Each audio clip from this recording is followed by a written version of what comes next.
Oi, eu sou a Sabrina Bezerra, faço parte do time de conteúdo aqui na Startse e hoje estou acompanhada delas, Jussara Serrano, Thaís Mahalen, elas são sócias da Core Seguro Viagem, sejam bem-vindas. Obrigada. Obrigada, Sabrina. E também da Thaís Aquino, que é sócia aqui da Startse. E hoje vai ser um baita bate-papo falando sobre as tendências do mundo corporativo, o que está rolando de benefício em torno de viagens aos funcionários, sobre a tendência de nomadismo digital e a importância do seguro viagem nessa história toda. Né, meninas? Sim. Bom, acho que pra gente começar, quando a gente fala de tendência, quando a gente fala de nomadismo digital, é algo que a pandemia tem acelerado muito. Porque voltando um pouco assim no tempo, não era tão comum. E agora já estima que nos próximos anos teremos mais de 1 bilhão de pessoas sendo nômades digitais. Você tem observado isso lá no Vale, Thaís? Muito. É interessante, né, a gente pensar isso. Quando a gente pensava em trabalho remoto, né, sempre conheço um cara que trabalha remoto, trabalha com tecnologia, era sempre, eu conheço alguém. Raríssimo. Era raríssimo. Uhum. E hoje isso é cada vez mais comum, né. E são muitos motivos que levam para isso. O Vale do Silício, por mais que a gente escute as notícias de que empresa tal exige que volte presencial, a grande realidade é que, por conta da pandemia, as pessoas mudaram tanto o estilo de vida e permitiram-se, né, fazer coisas diferentes, ir para lugares diferentes, adotar novos hábitos, o que fez com que o trabalho presencial se tornasse mais um novo hábito a ser adotado. Então, quando a gente presta atenção assim, no comportamento das pessoas, o quanto os escritórios estão cheios ou não, né, e direto a gente vai, visita algumas empresas, vai lá encontrar alguém, ou até mesmo vai com os nossos grupos, a gente percebe um movimento muito menor presencial trabalhando do que o que a gente via pré-pandemia. Isso Sim. É um fato, assim, não tem como comparar. Apesar de que uma coisa que a gente percebeu muito esse ano também, se comparado com o ano passado, foi o retorno ao presencial de eventos de relacionamento.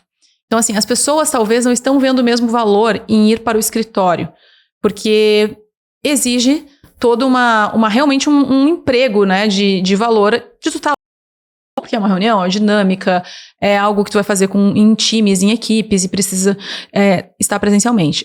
Mas a quantidade de eventos que estão acontecendo, assim, todo dia tem muitos eventos. A quantidade de, tu percebe assim, encontros nos cafés, aquilo continua muito vivo. Então é interessante pensar que, beleza, trabalhar presencial talvez não seja a preferência das pessoas, mas encontrar-se presencialmente ainda é a preferência para alguns assuntos quando discutidos. E isso é ainda mais legal de perceber porque várias empresas acabaram fazendo mudanças em função disso. Por exemplo, o LinkedIn tem um super escritório, super novo lá em Mountain View. E aí eles fizeram uma baita reforma para tentar deixar o escritório mais parecido com um café, com um coworking, com alguma coisa assim, para que as pessoas fossem trabalhar de lá nesses momentos de intenção de conexão, de receber alguém, etc. O que, na minha cabeça, faz bastante sentido, né? Porque às vezes tu precisa de um tempo produtivo, às vezes tu tem a vontade realmente de sair um pouco, né, da caixa e abrir a cabeça. E eles estão tentando construir os ambientes para isso. Claro, se vai dar certo para as pessoas voltarem ou não, é outra história. Mas... Essa é uma grande discussão. Mas eu acho que também, além da pandemia e tudo isso que você colocou, Thaís, tem muito, acho que o nomadismo digital tem muito a ver também com a geração Z, né? Que já nasce digitalizada, já tem um hábito com as ferramentas e estar conectado de qualquer parte do mundo. E esse pensamento mais livre, né? Poxa, eu posso ir de qualquer lugar, trabalhar de qualquer lugar. As barreiras dos idiomas são cada vez menores com toda a tecnologia.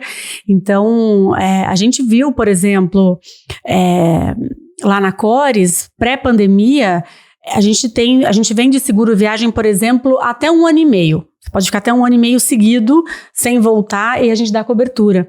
A gente teve um aumento de 20% de bilhetes que a gente chama long stay, que são acima de 30 dias. Então, assim, a gente não tem exatamente o perfil, como a gente tem de intercâmbio, para nômade digital, mas a gente vê esse aumento de períodos mais extensos, que conecta totalmente com esse perfil que a gente está discutindo aqui. Então, a gente também sentiu lá essa mudança.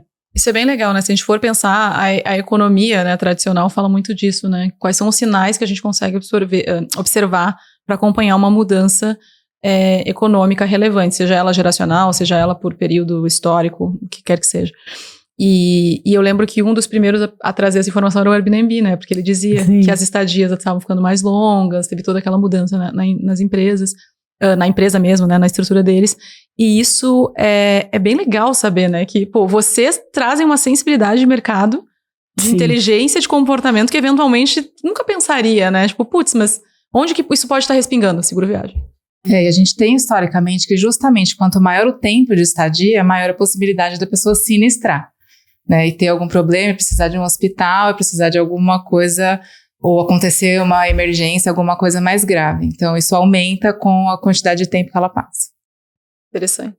Nossa, é muito. E você falou do Airbnb, faz muito sentido. Até o próprio CEO falou, isso é uma tendência, o nomadismo é uma tendência e eu vou provar. E ele desceu, foi trabalhar diretamente ali das casas do Airbnb em vários lugares do mundo para provar de fato que isso é uma tendência e uma tendência que veio para ficar, embora tenha essa movimentação dos escritórios estimulando os funcionários a voltarem, né? A voltar.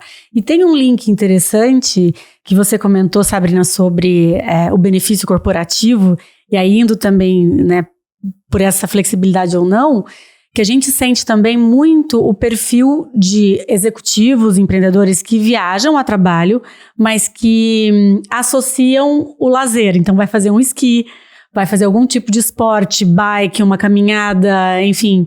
E isso também a gente percebe, porque voltando aos eventos corporativos, como você colocou, e essas que a gente achou que não ia ter, né? Na pandemia falaram, não, o evento corporativo vai morrer. A gente viu que imagina, né? Você que está em todos eles praticamente percebe isso. Existe essa também, é um benefício da empresa que fala, tá bom, eu vou te mandar para uma missão da Startse e eu continuo mais uma semana, mas também estou exposto a riscos que eu quero praticar esporte, ou fazer um parque da Disney, ou fazer alguma outro tipo de evento. Então também são movimentos que a gente percebe da empresa também propiciar isso pro executivo hoje em dia também, pós-pandemia. Isso é muito interessante, Thaís. Eu até brinquei que o Instituto Thaís aqui de produção de dados concluiu que esse ano a gente teve 32 turmas, se eu não me engano, no Vale, alguma coisa assim. Eu diria que 80% das turmas tinham marido e mulher. Isso não acontecia antes. Era muito raro ir um marido e uma mulher numa turma de imersão juntos. Por quê? Isso que tu falou. Eles vão fazer a imersão. Muitos deles, uma das pessoas, o marido ou a esposa, ou enfim, um dos parceiros, tá indo porque a empresa tá proporcionando e o outro tá indo por conta própria. Sim. E aí depois eles estendem para uma viagem juntos ou já fizeram a viagem juntos antes. Outro perfil muito forte que aconteceu, esse talvez não tenha sido 80% das turmas, mas eu diria que 50%. Pai e filho. A gente tem um programa na Startse, que é a Learning Experience, que a gente constrói um projeto ao longo da semana, né, de segunda a sexta. E na Learning, todas as turmas do ano tiveram pai e filho. Olha que legal. E isso casa perfeito com o que tu tá falando. Porque aí, depois, eles faziam uma viagem de família. E às vezes a mãe já tava até junto. A mãe aparecia lá no final do dia, ou no happy hour, alguma coisa assim. E outra coisa que tu falou do esqui. Esse ano, a gente teve na Califórnia uma temporada de esqui extremamente longa. Muito mais longa do que normalmente acontece. Teve uma super frente fria, a neve demorou horrores para derreter, teve neve até abril. A quantidade de gente de botinha andando pela cidade porque machucou o pé foi impressionante. E eu só pensava assim, será que eu quero esquiar ou não? Porque se eu esquiar, eu vou ter que daqui a pouco passar pela mostragem. Eu acho que é melhor eu não ir. Então, realmente, isso é muito forte, assim, esse comportamento novo que as pessoas adotaram de aliar os compromissos de negócio aos benefícios pessoais, vamos dizer assim. E as empresas muito mais abertas, né? Porque antigamente tinha a política que não, você viaja na empresa, tem que ir e voltar. Uma coisa muito inflexível, totalmente, né? Exato. Não tinha família, não tinha extensão, era muito sério o negócio. Quero pagar pra minha esposa, eu quero meu quarto. Não pode. Então, agora parece, assim, eu percebi uma mudança bastante legal nesse aspecto. Sim. Não, sim, e tem rolado uma tendência mesmo no mundo corporativo. Eu falo de quem tá conversando ali com a galera de RH. E tem uma sacada não só para atrair e fidelizar esses funcionários, mas também quando a pessoa tem aquele momento de lazer, ela vai, conhece novas culturas, conhece outras pessoas, ela volta com muito mais bagagem e com traz muito mais inovação para dentro do negócio. Então acho que as empresas pegaram isso, sabe? E Thaís, você comentou sobre a galera com a botinha. E eu acho que isso vai muito ao encontro da própria Cores, né? Sim, demais.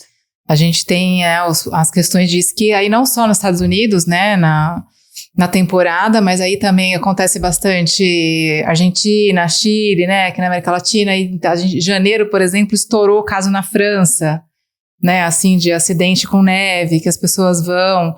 E é interessante porque as pessoas justamente não têm treinamento para isso, né? Elas fazem ali uma aulinha, explica ali e tal, mas vai e acaba se acidentando. Acontece mesmo, né? Normalmente as estações têm alguma estrutura para levar para o hospital mais próximo, ou até o resgate, dependendo de onde a pessoa se acidentou. E aí a gente entra justamente nesse momento, né? Do hospital, né? Para fazer esse contato, a parte burocrática, fazer as coberturas, né? E principalmente quando você fala dos Estados Unidos, aí você vai para qualquer simples que você entrou, assim, é mínimo $15 mil para você passar 3, 4 horas para resolver esse probleminha, né? De escorregou no gelo, né? É engraçado tu falar isso. A primeira vez que eu tive contato com um acidente de esqui foi quando a primeira vez que eu fui para Bariloche, na Argentina. E um menino do meu grupo lá, ele quebrou a clavícula e 2 costelas. Simplesmente fazendo um esquibunda. Não era tipo, estava esquiando. Preta, não, era esquibunda. Claro que eles estavam se passando ali no que tinha que fazer. Evidentemente fugiram das regras da pista, mas foram. Naquela vez eu aprendi, gente, não existe fazer uma viagem desse tipo sem seguro. Não existe fazer uma viagem de esporte sem seguro. Porque assim, a chance de dar errado é muito grande. Mas muito, muito grande. E não precisa ir tão longe, né? Minha irmã foi me visitar esse ano lá na Califórnia e começou por San Diego. Andando de patins, o que ela fez? Torceu o pulso. E ficou, ela não tinha feito seguro-saúde. E eu lembro que eu contei pra alguém da Cores, como assim? Como é que tu deixou isso acontecer? Eu falei, gente, você acha que eu pensei que eu tinha que avisar ela que ela tinha que fazer seguro-saúde? Não, né? E ela ficou lá com o pulso imobilizado e não foi no hospital. E isso é uma coisa interessante, Thaís, que a gente sente esses 2 desafios de mercado, que é você falou, minha irmã nem pensou, eu nem lembrei, então de criar esse awareness, de falar, poxa, o quanto um seguro viagem é importante para saúde e financeiro, ponto 1, e depois que ter um seguro viagem qualquer, não significa estar protegido. Porque a gente vê no mercado, por exemplo, planos de $15 mil de cobertura para os Estados Unidos, que a Jussara acabou de falar. Então, se eu entro num PS americano com $15 mil, eu tenho seguro viagem, mas ele não vai ser suficiente. Então, acho que é legal a gente trazer alguns casos assim, porque falta um pouco dessa... Primeiro, a gente tem um otimismo, né? A gente não gosta de falar, eu acho que eu vou me machucar, ou... É uma coisa, é a parte chata do planejamento, seguro viagem. A gente sabe disso. Ao mesmo tempo, é tão importante, a gente que tem casos diários, né, de situações, 1000 situações que a gente nunca imaginou acontecer, e a gente vê, nossa, se essa pessoa não tivesse a questão de desamparo de saúde e de atendimento e a questão do impacto financeiro para a família como um todo, né? Não, e aí até você fala desse awareness, né? O brasileiro não tem, né? Assim, eu acabei de voltar de Barcelona num evento, uma conferência de seguro viagem internacional, tudo, e eles falam muito assim, Reino Unido, Canadá, as pessoas têm muita consciência e compram, e aqui não, né? Estima-se que 30% a 35% dos viajantes hoje compram, então assim, tem um universo ainda a ser explorado, que as pessoas realmente não têm consciência. Não, e o brasileiro, ele tá viajando cada vez mais, né? Eu estive conversando com uns amigos agora no final de semana, que são do setor aéreo, falando sobre a questão do planejamento, de todos os voos estarem lotados. E a gente comentou quando que qualquer empresa aérea imaginou que a demanda que ia explodir pós-pandemia ia ser justa de internacional. Né? Porque assim, não tem voo internacional, não tem vazio, não tem um assento sobrando em nenhum dos que eu peguei esse ano. E a gente super recomenda, né, nos programas da Startse, olha, tem que ter seguro viagem, é altamente recomendado, a gente já viu casos, gente, tem história pra contar. Se eu tenho história pra contar, imagina vocês que atendem os segurados. Tem muita história pra contar. E isso, assim, realmente, às vezes as pessoas... E às vezes até um pouco de falta de conhecimento, né? Sim. Não entender que o sistema de saúde americano é completamente diferente do brasileiro, o chinês, então, nem se fala, o português europeu completamente diferente. Então, é esse conhecimento, né? Essa consciência de que o negócio pode ser o buraco é muito mais embaixo do que a gente imagina, eu acho que é fundamental. É fundamental. É fundamental porque você tem que entender o destino, que é o que a gente falou aqui, até porque na Europa tem o Tratado de Schengen, que é obrigatório a apresentação do seguro viagem com 30 mil euros de cobertura, e o seu perfil. Porque, por exemplo, os nossos planos cobrem doença pré-existente. Se você está, por exemplo, grávida, se você tem alguma questão específica de esporte profissional, amador, que a gente também cobre profissional. Então, é uma análise que a gente tem hoje os 2 canais muito, muito fortes, né? Que são as agências de viagem que prestam ali uma curadoria e conhecem um pouco mais, conhecem bastante, inclusive. E para quem faz também seu planejamento online, né? Que compram direto, né? Pela internet, às vezes falta um pouco entender, tá bom, eu tô indo com quem, como, para qual destino e o que eu vou fazer. Isso tudo impacta na escolha do seguro correto para você se sentir tranquilo e realmente se aventurar, né? Porque é isso que a gente quer. A gente quer explorar, como você falou, conhecer novas culturas, comer comidas diferentes. E sem preocupação, né? Sem preocupação. A gente não quer que aconteça nada, mas é uma análise a ser feita, assim, desenvolver. Acho que a parte de conteúdo também, nossa, a gente investe bastante para poder divulgar o que é e ajudar os viajantes a escolherem o melhor, exatamente. Vocês falaram muito de cases e a galera adora um case. Eu acho que vale trazer mais alguns exemplos. Eu lembro que a gente fez uma call na última semana e vocês comentaram da história de helicóptero, enfim. Conta um pouco mais. Na verdade, helicóptero, a gente tem o serviço com as coberturas não só para médico, mas também para o regresso sanitário, né, quando necessário. Então, muitas vezes é uma situação bastante grave e a pessoa precisa ser transportada para o Brasil de volta com a ajuda de um médico, de um enfermeiro, né? Então, nós temos uma equipe própria. Nosso médico, ele é especializado, ele tem 25 anos de mercado no seguro viagem, né? Além de ser intensivista do Einstein, além dele ser... ele é pediatra também, tem de criança, de adulto, né? Foi de UTI, tem um monte de especialização. Então, a gente faz com todo esse cuidado o transporte dele. Então, a gente buscou, por exemplo, a gente teve na França, esse ano, uma criança de 10 anos que foi atropelada. Né, precisou passar por uma cirurgia bastante complicada na perna. E precisou retornar de maca. Né? Então, você imagina. Então, assim, é uma logística, uma preparação, uma coordenação de uma aeronave para aceitar uma maca. Então, a gente tem que ter todo esse caminho com o departamento médico da companhia aérea, junto com a operação deles, porque isso demanda tirar 3 fileiras de assento, significa você tem que comprar 9 assentos, porque eles retiram os assentos para acomodar uma maca, né? E a nossa enfermeira foi buscar, fizemos todo o apoio com a mãe, que ficou com o irmão menor ainda. Então, assim, toda uma questão complicada, e isso a gente faz. E aí tem outros casos, né? Mais assim, pessoas às vezes um pouco... Né, 70 anos mais, né, que pode ter um AVC, apesar que não quer dizer, porque a gente teve um AVC de 30 anos na França, esse ano também.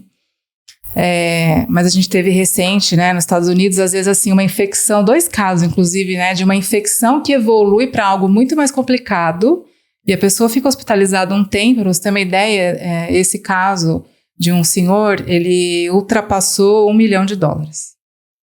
Ele ficou internado mais de 30 dias, porque a situação dele não estabilizava, aí tudo isso, né? Ele até conseguiu o voo, estabilizou bem, conseguiu fazer o retorno ao Brasil, mas ele tinha uma cobertura de 250, assim, uma cobertura excelente ainda de $250 mil, mas a conta passou de $1 milhão, por exemplo. Nos Estados Unidos é muito impactante você ver os custos assim, e depende do estado, tá? Califórnia é mais caro ainda. É o mais caro de todos. Então, eu não sei como é que as pessoas vão pra Califórnia sem seguro, sério. Exato. E essa outra senhora é um caso que passou de $300 mil e ela tinha cobertura de 100 também. E essa nossa enfermeira foi buscar, né, e tudo. Tem muitos casos que descompensam, né? Então, quando você vai pra América Latina, então a gente tem também moto, as pessoas estão indo muito de moto do Brasil, de moto, né, fazer os roteiros. Então passam às vezes por lugares bastante remotos. Chile, Argentina, os desertos. Bastante. Sim. E aí cai no meio assim de onde não tem estrutura, né, para fazer e tal. Então a gente busca auxiliar com, assim, usando da estrutura local também o máximo que tem, né. E aí a gente traz. Então tem caso, por exemplo, que precisa trazer de UTI aérea, porque não tem outra forma. né? Porque minimamente precisa de uma executiva, na América Latina as companhias não fazem executiva, né? Então, são R$250 mil, no mínimo, assim, para você trazer uma pessoa na América Latina, né? E a gente foi buscar também recente no Peru, né? Aí no Peru tem mal de altura, tá em Cusco e tal, e a pessoa descompensa absurdamente, tem que descer para Lima, né? Então, assim, a gente tem nosso médico com a enfermeira, foi buscar, inclusive, agora em novembro, né? Também uma pessoa que ficou bastante complicada, e só isso já dá, assim, perto de R$100 mil, vamos dizer, toda essa coordenação para ir o médico, a enfermeira buscar, trazer. Então, tem muita coisa. Tava perto de casa, né? Tava perto, não era um voo tão longo. Exato. Mas é muito interessante vocês contarem isso. E aí eu lembrei até de uma história. Tem uma amiga minha que viajou a trabalho e no último dia da viagem, ela fechando a mala, atrás tinha um espelho. Por alguma razão, o espelho, não sei o que aconteceu, ele quebrou. E aí foi, assim, vidro pra todo lado e ela ficou extremamente machucada porque caiu em cima dela. E naquele momento eu não sabia o que fazer, eu não conseguia pensar, eu vou ligar pro seguro, ligava pro seguro e era jogada de um número pro outro, e ela sofrendo e ligou pra recepção e chamaram uma ambulância e aí resolveu. Mas eu fico pensando, quando tem uma equipe ali já pronta pra te atender, a história é outra, né? E ainda mais agora, com o retorno, com as pessoas viajando cada vez mais, indo pra evento, unindo o lazer, unindo o trabalho. Pessoas com experiência, né, do lugar onde tu tá indo, como funcionam as coisas lá, porque no fim do dia... eu que vivo isso toda semana nas imersões da Startse, tem muita gente que tá indo viajar pela primeira vez, tem muita gente que tá indo viajar pra aquele lugar a primeira vez, não tem a mínima chance de saber onde fica a loja da Apple, que é a pergunta que a gente mais responde nas imersões. Mas assim, imagina o hospital, o pronto-socorro, como funciona, ou como eu ligo pro 91. Não faz parte do roteiro, né? Isso faz toda a diferença. Exatamente. Mas a gente, assim, acho que uma segurança que a Cores traz é ter equipe médica, né? Porque a pessoa me liga e ela passa por uma triagem médica. Então, não é que eu tenho uma pessoa leiga falando, tá bom, você tem esse problema. Porque as coisas é muito irresponsável, né? Assim, na verdade, é muita responsabilidade sobre a saúde de quem a gente está atendendo e projetar o que pode acontecer, que tipo de urgência é, o quanto tem que ser rápido ou não para nossa operação coordenar, né? Então, é legal, e a gente colocou uma tecnologia bem interessante de leitura de sinais vitais. Então, a enfermeira, ela conversa por vídeo com a pessoa e esse vídeo capta sinais vitais, né? Alguns sinais vitais que norteiam, né? Para ela ali, assim, a gravidade, saturação, por exemplo, o vídeo consegue pegar. É uma tecnologia, né? E aí, pela leitura facial, então a pessoa fica ali 20 segundos com a câmera do celular e ele capta pela pele da pessoa. Nossa, bem que legal. Interessante, eu nunca tinha visto. Fizemos muitos testes, inclusive é uma empresa que tem isso homologado diretamente no Hospital das Clínicas, e a gente testou muito assim com as nossas enfermeiras que trabalham em pronto-socorro aqui no Brasil, e elas faziam uma comparação assim muito preciso, né? Bem interessante. Já tá funcionando. Funciona. Desde junho a gente colocou no ar. E a galera tem usado? Tem usado. A gente já teve uma crescente, aí a gente está acompanhando, a gente está com 60% dos casos que estão entrando e aderindo, e dá uma segurança isso para o paciente de assim, a enfermeira disse que precisa ser uma clínica com ultrassom agora, então eu já coordeno o que ela precisa.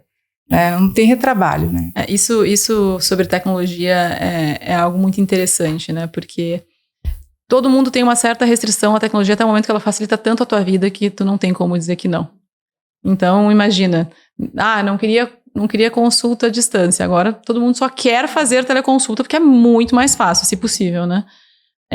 A mesma coisa, essa questão de seguro. Todo mundo sabe o quão complicado cumprir todas as etapas. Então, vocês trazerem tecnologia para o processo, sem dúvida, é algo que diferencia muito a experiência. Com certeza. E eu queria só puxar o gancho que a Sabrina falou sobre a questão da sua amiga, né, no caso, e com o que a Jussara estava colocando, que a gente nunca a gente pensou em terceirizar o atendimento. Então, é uma pergunta que a gente sempre responde, inclusive amigos meus falam, mas eu tenho do cartão, que hoje é um benefício realmente do cartão. Mas tem as coberturas, até coberturas altas, né, com cartões mais premium e tudo mais. Mas o que a gente chama, o ponto é exatamente isso. Você vai cair numa URA, que normalmente são acordos regionais, quando você tem, né, das bandeiras aí internacionais, que não é no Brasil. Então a gente tem aqui fica em Alphaville, fica a 10 passos da nossa mesa. A gente tem todos os nossos atendentes são brasileiros, que são bilíngues, obviamente, minimamente bilíngues para fazer o atendimento. Então, é saber realmente quem vai te atender. Então, a gente tem uma valorização de manter o serviço interno para garantir que a hora que quem ligar, a gente vai conseguir prestar o melhor atendimento possível, pensando na segurança e na organização. Que é isso? Imagina você sozinho ter que organizar 9 cadeiras para retirar, para ver. Acho que o doutor Calil falou uma vez, você pode ter toda a documentação, ainda para entrar num avião e o comandante pode falar, olha, a Thaís não embarca. Só de olhar o paciente. Então, você tem que ter alguém ali do lado muito treinado. Ele tá comigo, essa é a medicação que vai dessa maneira. Porque acaba trazendo eventualmente um risco para a própria tripulação. Exato, né? Exato. Mas ele tem mais de 400 serviços desses feitos ao redor do mundo. E ele conhece muito como funciona cada lugar, cada país, como ele faz, como ele age. Não, isso faz toda a diferença. Como ele argumenta, né? Porque às vezes a pessoa fazendo check-in, ela não tem a noção. E aí ele consegue entrar e intervir para conseguir fazer esse embarque. Então, e que dá segurança. Né? Nesse caso, a experiência vale muito, né? Sim, demais. Sim. A gente tá chegando no finalzinho do nosso... Já? Passa muito rápido, né? Caramba. Passa muito rápido. Mas eu acho que vale a gente explorar um pouco mais a questão corporativa. Ainda mais Thaís bebendo direto da fonte lá do Vale do Silício, contando que os eventos estão voltando com tudo, que era algo que a gente não esperava. Tem a tendência de viagem, de unir trabalho e lazer, galera viajando com os familiares, enfim. Mas aí eu acho que a empresa tem um papel fundamental, principalmente o RH, quando a gente fala de seguro. Se a pessoa vai viajar a trabalho, é uma responsabilidade, é tua, é sua, aquele profissional é teu. Então, quais são as dicas, assim, o que o RH ele deve priorizar ali para o funcionário, quando ele pensa em seguro viagem? Eu diria que primeiro é pensar no seguro viagem, né? A gente tem feito aí algumas movimentações corporativas, a gente tem parcerias com alguns planos de saúde, que quando você vai viajar, o atendimento é nosso. Então, hoje a gente tem, por exemplo, a Care Plus, que são planos muito completos e que o atendimento é nosso, outras marcas importantes. Então, é pensar, porque você tem 2 exposições, né? Uma é responsabilidade como empresa daquele funcionário e, de novo, a responsabilidade financeira.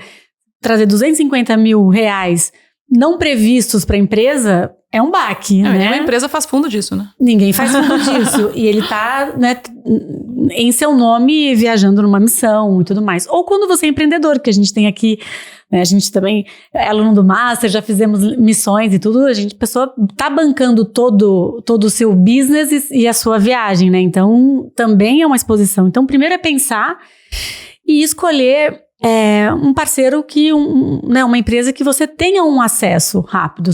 Poxa, eu preciso ligar para alguém para resolver isso, né? Eu preciso saber com quem eu vou falar, como é que eu vou coordenar. Então, acho que seriam esses 2 pilares, Sabrina, de pensar no seguro viagem e como é que eu realmente garanto tanto a segurança do meu executivo quanto a minha segurança financeira também e risco de imagem e tudo mais. Né? Acho que pensando envolve numa bastante coisa. Uma tendência, né? A gente fala muito aqui na Startse, a gente tem muito conteúdo de profissões do futuro, profissões que vão deixar de existir, etc. Cruzando tudo que a gente falou aqui, né? O nomadismo digital, com a capacidade cada vez mais global que as pessoas têm. E isso é uma coisa muito legal que eu acho que a gente está vivendo, assim. Né? Pô, quanto tempo os nossos pais demoraram para fazer uma viagem internacional? Quanto tempo nós demoramos e quanto tempo nós demoramos para conhecer muito mais lugares do que eles conhecem, né? Num tão curto espaço de tempo. Então, o preparo desses profissionais precisa ser outro. O profissional de RH, hoje, ele precisa entender que ele precisa dominar desse tipo de risco, nitidamente, mas ele precisa entender que se ele está contratando profissionais nesse formato, os benefícios são outros. Esse profissional se preocupa com outro tipo de benefício. Ele vai se interessar pela tua empresa por conta de outros tipos de oferta que tu vai fazer. Não adianta dizer que tu tem o melhor plano de saúde do Brasil se a pessoa está com esse pensamento de ser nômade. Então, realmente, tem muita coisa envolvida, tem muita evolução e essa disrupção é muito transversal, né? Sim. Quando a gente vê, as ideias vêm de outros lados. É verdade. Bom, e aí agora, pra gente fechar, acho que vale vocês contarem um pouquinho sobre a parceria da Startse e da Cores, do Startse Consulting. Olha, essa história já está sendo de alguns anos, né? A gente começou fazendo as missões, inclusive eu conheci a Thaís numa missão do Vale do Silício, 2019.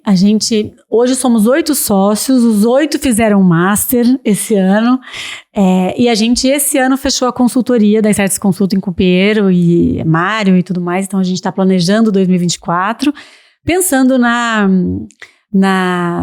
perpetuidade do negócio, nessa mudança do turismo, na mudança da preocupação do viajante, o que ele leva em consideração, os canais de compra, as plataformas. Então, está sendo muito interessante, muito desafiador, né? Porque a gente é uma empresa de 35 anos de mercado, originalmente no mercado de turismo, de agências de viagem, corretores de seguro. Então, a gente tem pensado junto com vocês aqui como é que a gente faz ambidestria e trabalha nesse futuro. Então a gente está muito feliz, a gente gosta muito da Startse, acho que é um casamento aí que vem se desenrolando de uma maneira muito positiva e de muito valor. Então a gente está muito feliz, né, Ju? A gente tem uma proximidade, uma admiração muito grande. Quando aparece alguém da Cores no grupo, a gente vê, veio mais um. É verdade. E por fim, para quem quiser contratar a Cores, como que faz?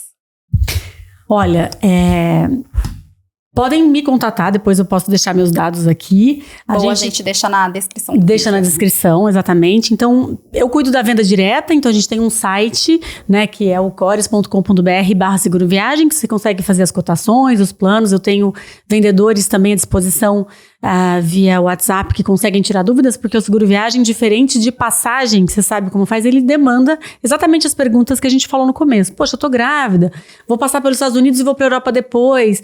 Muda, vou fazer um cruzeiro, como funciona? Então, a gente tem esse apoio na venda, e empresas que tiverem interesse, empreendedores, podem falar comigo, a gente lá direciona para marcar um papo, falar de negócio, falar de viagem, e a gente está super aberto com qualquer ideia enfim, para conversar e fazer negócio. E segurar todo mundo que quer se aventurar pelo mundo aí. Não, isso é tão verdade das perguntas que eu, que me considero uma super macaca véia, esse ano, quando fui pro Vale do Silício, tive aula. Não, esse teu seguro tá todo errado. Desfaz. O LG falou, não, deixa eu te explicar. Não vai assim que vai funcionar. Foi lá e mudou todo o meu seguro e resolveu o problema, porque eu ia fazer tudo errado. Com certeza. É isso, exatamente. Ainda precisa de detalhes ali que são importantes. Experiência faz toda a diferença. Total. E é isso, meninas. Muito obrigada pela conversa. Já tô ansiosa pra parte 2. Também. Obrigada a vocês. A gente que agradece. Sabrina, Thaís, foi um prazer. E vocês, se tiverem dúvidas, deixem aqui nos comentários e contem também o que vocês acharam deste episódio. Até mais!